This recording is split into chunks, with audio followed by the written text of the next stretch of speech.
آپ کو بھی اس میں شامل کر لیا گیا ہے، لیکن بادشاہ کی طرف سے شرط یہ ہے کہ بادشاہ کی ایک لوتی بیٹی کو اسی کے نکاح میں دیا جائے گا جو بادشاہ کی بیٹی کے لیے، اس کے ہار کے لیے کالا ہیرا لائے گا، اپنی زبان میں بلیک ڈائمنڈ لائے گا، اسی کے ساتھ اس کا رشتہ کیا جائے گا۔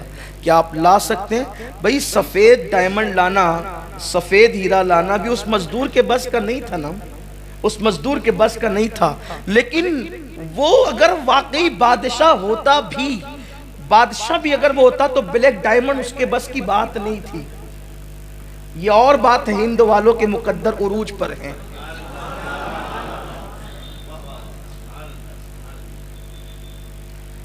اس کے بس کی بات ہی نہیں تھی، لیکن وہ عشق کیا جو انسان کو ہار دے یا ہار ماننے پہ مجبور کر دے۔ عشق کبھی ہار ماننے پہ مجبور نہیں کرتا۔ اس نے کہا، مزدور نے، جس کو رات کے لیے ایک روٹی بھی میسر نہ تھی، اس مزدور نے کہا شرط تو بڑی کڑی ہے، کالا ہیرا لانا، بلیک ڈائمنڈ لانا۔ میں اپنے موجودہ دور کے الفاظ استعمال کروں گا، آپ اس کو یہ نہ سوچے گا کہ اس دور اس نے بلیک ڈائمنڈ کیسے کہہ دیا، کالے ہیرے کو بلیک ڈائمنڈ ہی کہتے ہیں، یہ بھی بات ہے، کالے ہیرے کو بلیک ڈائمنڈ ہی کہتے ہیں، لیکن تو کچھ بھئی موجودہ اصطلاحات بھی تو ہمیں استعمال کرنی ہوتی ہے آپ کے درمیان اتر کر گفتگو کرنے کے لیے۔ اس نے کہا کہ چیز تو بڑی مہنگی ہے، بادشاہ بھی اس کو نہیں لا کر دے سکتا ہے، لیکن جب محبت کی ہے نا، عشق کیا کسی سے، تو ہم لا کر دیں، کوشش کریں گے۔ اور میں سب سے نا امید ہو سکتا ہوں، لیکن اپنے رب سے نا امید نہیں ہوں۔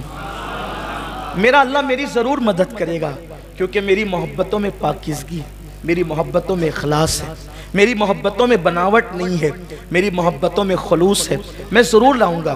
اور اس کے بعد گیا، گھر لوٹا، بھیگی بھیگی رات تھی، بلک کی بھیگی بھیگی رات تھی، رات کا آخری پہر تھا، شبنم گر رہی تھی۔ اقبال کے لہجے میں، پھولوں کو آئے جس دم شبنم وضو کرانے، نالا میرا وضو ہو، رونا میرا وضو ہو، نالا میری دعا ہو۔ اللہ اکبر۔ وہ گڑ گڑاتا رہا، سسکیاں لیتا رہا اور کہتا رہا، مولا کبھی تو نے کسی مانگنے والے کو محروم نہیں کیا، تیرا وعدہ ہے مجھ سے مانگو میں عطا کروں گا۔ مولا شاید کسی سے سچی محبت ہو گئی ہے، اب اس کو پانے کے لیے ایک سچا راستہ میں اختیار میں نے کیا ہے، لیکن ظالم وقت کے لوگوں نے اتنی سخت کڑی شرط لگا دی ہے، میرے بس میں نہیں ہے، میں بے بس ہوں، لیکن تو اختیار رکھتا ہے۔ مولا مجھے کامیاب کر دے، اس مہم میں کامیاب کر دے۔ روتا رہا، سسکیاں بھرتا رہا، دعا کرتا رہا۔ کہتے ہیں کہ رات کے آخری پہر کی دعا کبھی رد نہیں ہوتی، باب اجابت الہی سے ٹکرائی جاتی ہے، اور پھر صبح ہوتے ہوتے آنسوؤں کا طوفان تھم گیا، اور ایک ایسی غیر محسوس طاقت نے دل میں حوصلہ پیدا کیا، اٹھ اور اپنا سفر شروع کر۔ جس عشق کی راہ کا تو مسافر بنا ہے، اس عشق کی راہ کے مسافر جا، اپنے سفر کا آغاز کر۔ بس دل میں ایک عجیب سی لگن تھی، امنگ تھی، پھاوڑا اٹھایا، گردن پہ رکھا، اور نامعلوم منزل کی طرف وہ خراسان کا ایک مسافر بلخ کی سرزمین پہ روانہ ہو گیا۔ صبح سے شام تک، شام سے صبح تک، صبح سے شام تک، شام سے صبح تک، کئی شبانہ روز تک بغیر سنگ میل کے، بغیر منزل کے چلتا رہا، چلتا رہا، چلتا رہا۔ کبھی نانی دادی سے کہانی میں سنا تھا کہ برفیلے پہاڑ جو کالے ہوتے ہیں، اسی کے اندر کالا ہیرا بلیک ڈائمنڈ ہوتا ہے۔ سفر شروع رہا، چلتا رہا، چلتا رہا، کئی دن کی مسافت کے بعد ادھر بھی پہاڑ، ادھر بھی پہاڑ، ادھر بھی پہاڑ، ادھر بھی پہاڑ، پہاڑوں میں گھر گیا۔ چاروں طرف دیکھا، تھک کر بیٹھ گیا، تھک کے بیٹھا، سوچ رہا تھا میں کہاں آ گیا، میری منزل کہاں تھی، میں کہاں آ گیا۔ اچانک کوئی آنے والا آتا ہے، کندھوں کو دھکا دیتا ہے، اے سونے والے، سونے کا وقت نہیں ہے، یہ برفیلے پہاڑ ہے، اور ایک پہاڑ ٹوٹ گیا ہے، ٹوٹ کر اس کی چوٹی زمین پہ گر گئی ہے، اور تجربہ بتاتا ہے کہ شام تک اس پوری وادی کے اندر برف پگھل جائے گی اور برف کا سیلاب آئے گا۔ اگر اس وادی میں بیٹھا رہا جان سے ہاتھ دھو بیٹھے گا، اٹھ سورج غروب ہونے سے پہلے پہلے اس وادی سے نکل جا۔ اب وہ جوان جب اپنے کندھے پر، اور پھر وہ بوڑھا غائب ہو گیا۔ میری اپنی ذہن کے مطابق وہ کوئی اور بوڑھا نہیں تھا، اسی ذات کو دنیا جناب خضر علیہ السلام کہتی ہے۔ چلنے والا چلا، دیکھا کہ سارے راستے مسدود، جس راستے سے آیا تھا اس میں چوٹی پہاڑ کی گر کے پڑی ہے، اب وہ اس کو توڑ رہا ہے، وہ ٹوٹتی نہیں۔ آخر کار اس جوان نے پوری طاقت لگا کر زوردار وار کیا، کس لیے؟ نکلنے کے لیے۔ تو جب زوردار وار کیا وہ ٹکڑے ٹکڑے ہوئی اور آنکھیں چکا چوند ہو گئی، خیرہ ہو گئی، اس لیے کہ اسی کے ٹوٹنے کے بعد اس کے اندر سے کالا ہیرا نمودار ہوا۔ ارے یہ قدرت کی اس طرح مدد ہوتی ہے، اللہ اکبر۔ یہاں پر رک کر کہنا چاہتا ہوں، اپنے جیسے سے سچا پیار کرنے پر یہ انعامات ملتے ہیں۔ محبوب خدا سے کوئی سچا پیار کرے، انعامات کی بارش کیا ہوگی، عطاؤں کی بارش کیا ہوگی۔ اللہ اکبر۔ ہاتھ میں ہیرا لیا، کالا ہیرا، یہی کالا ہیرا ہے جو بادشاہوں کو تک میسر نہیں ہے، یہی کالا ہیرا ہے۔ اور پھر چستی کے ساتھ چھلانگ لگاتے ہوئے وہ ہرنیوں کی طرح چوکڑی بڑھتے ہوئے بلک کی طرف روانہ ہو گیا۔ تھوڑی ہی کوششوں کے باوجود جب چلتا رہا تو تھکن بھی اب محسوس نہیں ہوتی تھی، اس لیے کہ جب منزل نظر آتی ہے تو تھکن بڑھنے کی بجائے کم سے کم ہوتی چلی جاتی ہے۔ اور پھر دربار لگا ہے اور یہ مزدور پہنچا۔ وزیر نے دیکھا، پھر آ گیا تو؟ یہ شریفوں کی عادت نہیں، ہم نے تو جو قید لگائی تھی تم نے وہ اس شرط کو پورا نہیں کیا اور پھر چلے آئے وہ پریشان کرنے کے لیے۔ اس نے بڑی محبتوں کے ساتھ کہا، میں پریشان کرنے نہیں آیا، میں تو شرط کی تکمیل کرنے آیا ہوں۔ جیسے اپنی مٹھی کو کھولا، بادشاہ اور سارے وزراء کی آنکھیں چکا چوند ہو گئی۔ یہ لیجئے اپنا بلیک ڈائمنڈ اور اپنا وعدہ پورا کیجئے۔ بادشاہ نے وزیر کی طرف، وزیر نے بادشاہ کی طرف دیکھا کہ اب کیا کریں، اس نے تو شرط پوری کر دی، وہ بادشاہ بھی جو نہیں کر سکتا تھا وہ عاشق نے پوری کر دی۔ وزیر ہوشیار تھا، آنکھوں میں باتیں ہو گئی، پیغام دیا ہے، کبھی پیغام لیا ہے، نظروں سے محبت میں بڑے کام لیا ہے، آنکھوں میں باتیں ہو گئی۔ اور جب باتیں ہو گئی تو وزیر نے کہا، ارے اصل بات یہ تو ہمارا مطالبہ تھا۔ شہزادی دراصل کان کی بالیوں میں سفید موتیاں پہننا بہت پسند کرتی ہے۔ ایک آخری شرط ہے اور قطعی ہے، اس کے بعد کوئی شرط نہیں ہوتی۔ آخری شرط ہے 2 موتی بالیوں کے لیے لے آؤ، شہزادی کے لیے، بس رشتہ ہو جائے گا۔ ایک مزدور کے لیے کیا کم تھا؟ پھر دل پکڑ لیا، وائے رے ناکامی، ہائے رے ناکامی، اب کیا کروں؟ لیکن پھر عشق نے کہا، ہارنا مت، ہمت مت ہارنا، اٹھ چل آگے بڑھ۔ جیسے کوہساروں میں، پہاڑوں میں اللہ نے بلیک ڈائمنڈ تجھے دے دیا، کالا ہیرا دے دیا، موتی کا انتظام بھی قدرت کر دے گی۔ پھر نکلا، گھر پہنچا، دعا کی، پھر چلا، خوب لمبا سفر کیا، سمندر کے کنارے پہ پہنچا۔ کہتے ہیں کہ سمندر کے اندر صدف ہوتی ہے اور صدف کے اندر موتی ہوتا ہے، لیکن تیراکی جانتا نہیں تھا، عشق والا تھا۔ پانی لیا، چلو سے باہر پھینکا، پھر لیا، پھر باہر پھینکا، پھر لیا، پھر باہر۔ کیوں؟ میں تھوڑی دیر میں سمندر کو خالی کر دوں گا، اور جب سمندر خالی ہو جائے گا تو پھر اس کے اندر کی سیپ نظر آئے گی، پھر سیپوں کو اٹھاؤں گا، دامن میں بھر لوں گا۔ 2 موتیوں کا مطالبہ ہے، میں تو وہاں موتیوں کے فرش بچھا دوں گا۔ پانی پھینک رہا ہے، صبح ہوتی ہے، شام ہوتی ہے، لیکن وہ سمندر کی موجیں بڑھتی ہی جاتی ہے۔ کہتے ہیں عشق سچا ہو کامیابی مل ہی جاتی ہے۔ نگاہیں حسرت سے آسمان کی طرف اٹھتی ہے، 1 دن، 2 دن، 3 دن، 4 دن، 6 دن۔